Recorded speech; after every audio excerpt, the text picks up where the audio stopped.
How long is this? Uh, 15 minutes, maybe. Oh, Shouldn't take not too bad. long. Yeah. Oh, okay. Not an So I'm hour going and to a go half. ahead and introduce myself. I'm Charlie Howard, and I I know you probably see me as Charlene on the screen, but I'm Charlie, and I'm joining Taryn on the agent training end of the business, and then also I'll be helping Alex and Paul over on the agency side. So hopefully you guys will be talking to me a little bit here and there.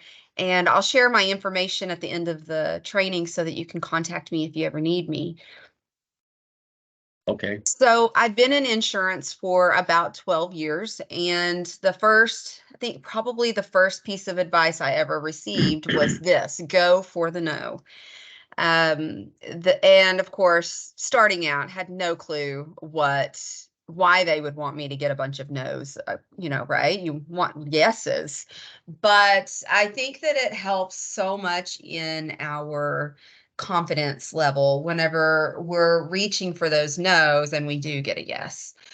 But hang on, well, as we go through this, you'll see a little bit of information that I've pulled from that book, Objections. Most of this truly was, even though I found that I've come across this information here and there throughout my career. Why is cross-selling so hard for us? The basic human instinct is to avoid rejection. It's pretty easy to sell a Medicare product. When they come to us and they're asking us questions, they are trusting us and they're wanting our knowledge and expertise, and we know they're going to choose something. It's really easy to sell these Medicare products, but the ancillary products, those cross-selling, that's where we stop, and we really need to push that, because not only are we missing out in sales uh, as sales agents, but also we're not offering our full portfolio to our clients unless we are offering them those ancillary products. The only way to eliminate rejection is to never ask for anything. And some of my favorite quotes from this book was go for the no. Of course, like I said, I've heard that time and time again in my sales career. When you fail to ask, you fail. You're never going to sell an ancillary product if you never ask someone to look at those ancillary products. And then also, asking is the beginning of receiving.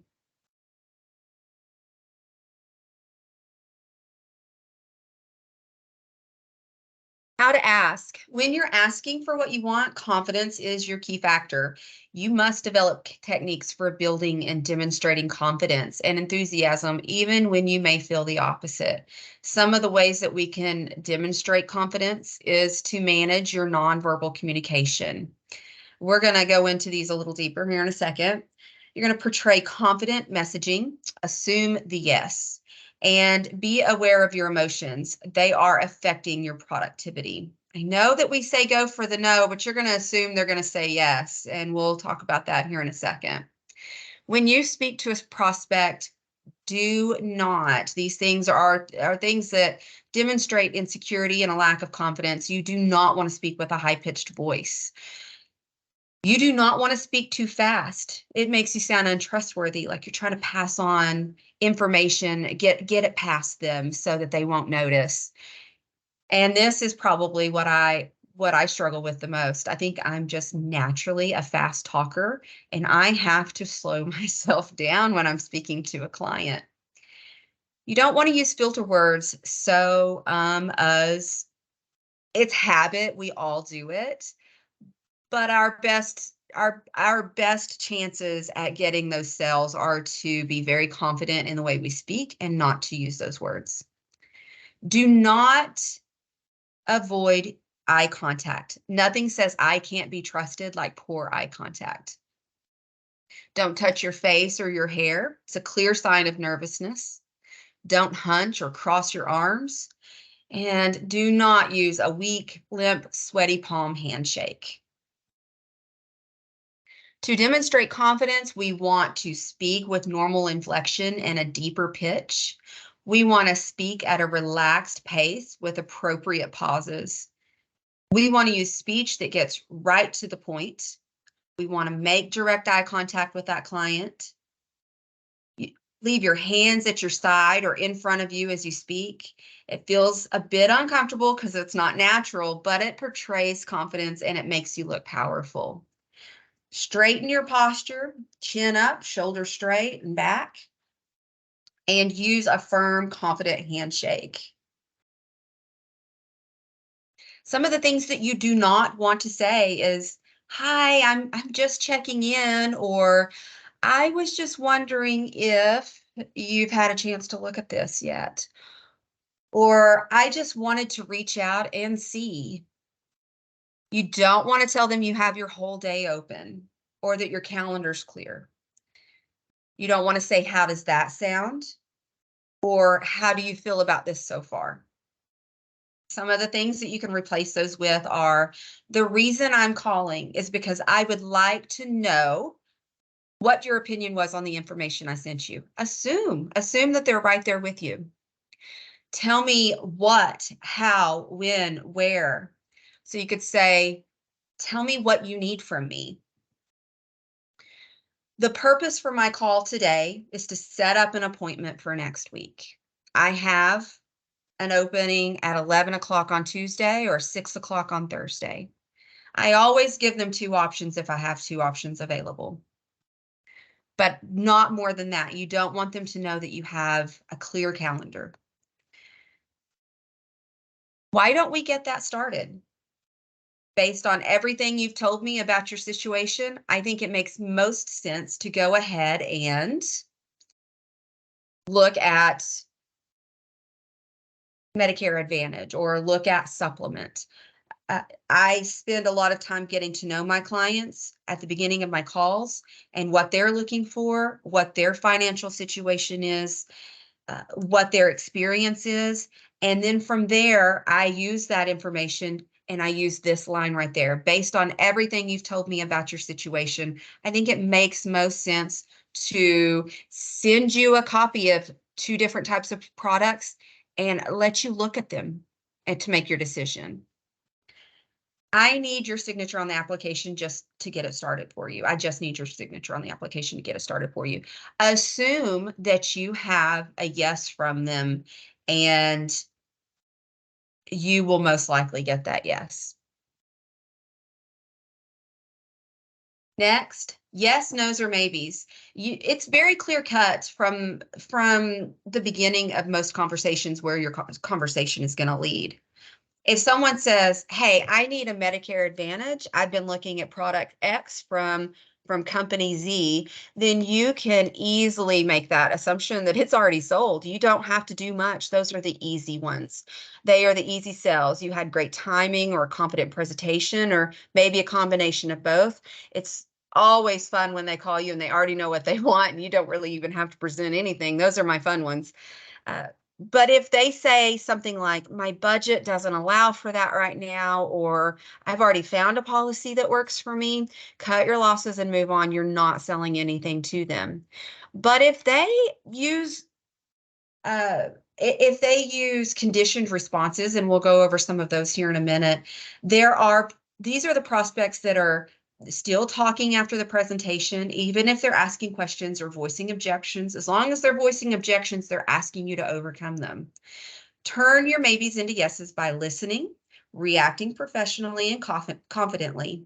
Sometimes these are just conditioned responses and need to be overcome.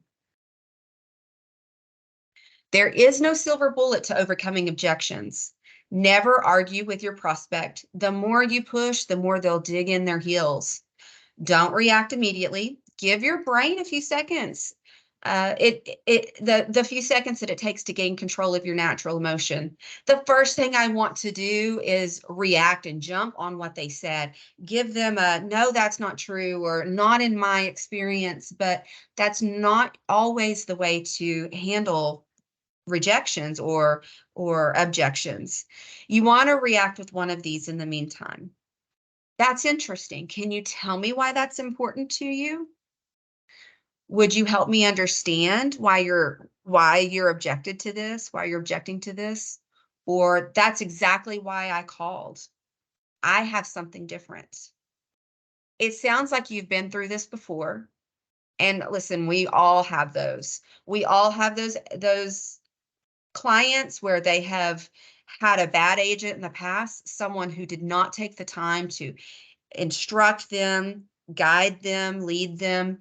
And this right there is the exact thing they need to hear. I hear that someone hasn't taken care of you in the past. I can't tell you I'm different. That won't do any good. Let me show you I'm different. A lot of people feel the same way. Our seniors are they're being taken advantage of everywhere they turn. We need to let them know they're not alone. There are other people going through this as well, but then also you're here to help. You're not here to hurt. Be prepared before your call or meeting. Write down the most common responses that you hear and choose ahead of time how you're going to respond. Be prepared.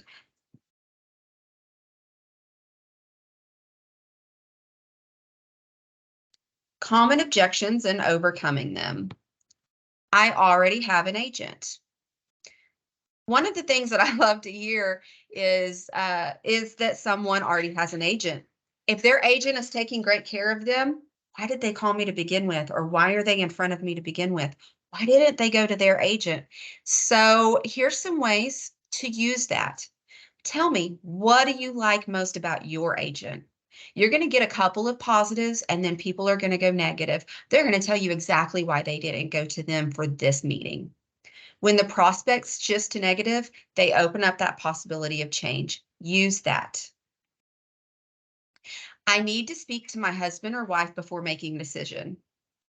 Most of the time when you get this comment, it's already too late to prevent a disruption. You're going to have to make another phone call. You're going to have to do another presentation. Instead of dealing with this after the fact, try to catch it beforehand. Avoid it by asking, apart from yourself, who else would you like to involve in this decision before the appointment? Can you just send me some information? That's the classic brush off. We always get it. Can you just email me something, or can you just give me a website I can go to? The best way to answer that is I know you have a busy schedule, and the last thing I want to do is cause you overwhelm. Can you please tell me specifically what information you would like to see? Have them narrow that down. Don't just send them a bunch of everything that you have. Narrow it down to what you know they need to see. And I'm not interested. That makes sense. Most people aren't the first time I call, and that's exactly why we should meet. I can learn more about you and tailor a package specifically for you. And then we could always say, that's what a lot of my clients say until they learn how much money they can save by having this policy. Doesn't it make sense to get together anyway and just find out? How about Friday at 2? You can always let them know that after they've gotten the information, they can tell you no. You do not have to keep pushing them if they tell you no. But if they're telling you no before they even have the information, they're giving you a conditioned response. Where is the opportunity? When discussing MA plans, there is a natural segue to offer hospitalization when discussing the hospital copays they would encounter. When discussing supplements, you can easily offer a dental vision policy since there are no extra copays or no extra benefits. And while we await IEP for a new T65 prospect, you can capture them as a client by offering them a hospital or cancer policy to supplement their existing coverage and their future Medicare policy. Then you're increasing the odds that they will use you as their Medicare agent because they already have a policy in force with you. Life. When we're selling life, when is it appropriate to ask? The simple answer is you cannot offer life products at a Medicare marketing appointment, but you can when the encounter is purely informational, if it's a one-on-one. For example, if a T65 client, with a T65 client, we always want to spend some time educating them on Medicare. It is compliant to mention life during a Medicare 101, but not during a marketing appointment. Keep those appointments separate. A life insurance review is an added service you can offer for their new phase in life, retirement. Now, other ancillary products, let's talk about when we can pitch those products. T65, rest of year, AEP and OEP. We can always offer them. Okay, does anybody have any questions?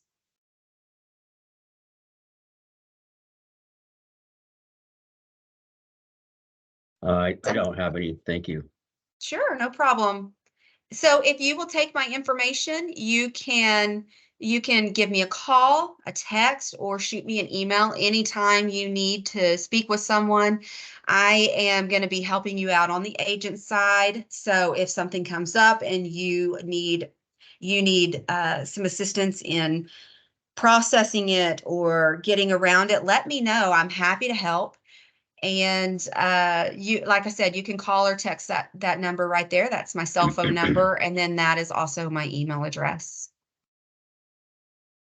All right. Thank you, Charlie. Okay. Thank you. You guys have a great afternoon. You too. Bye.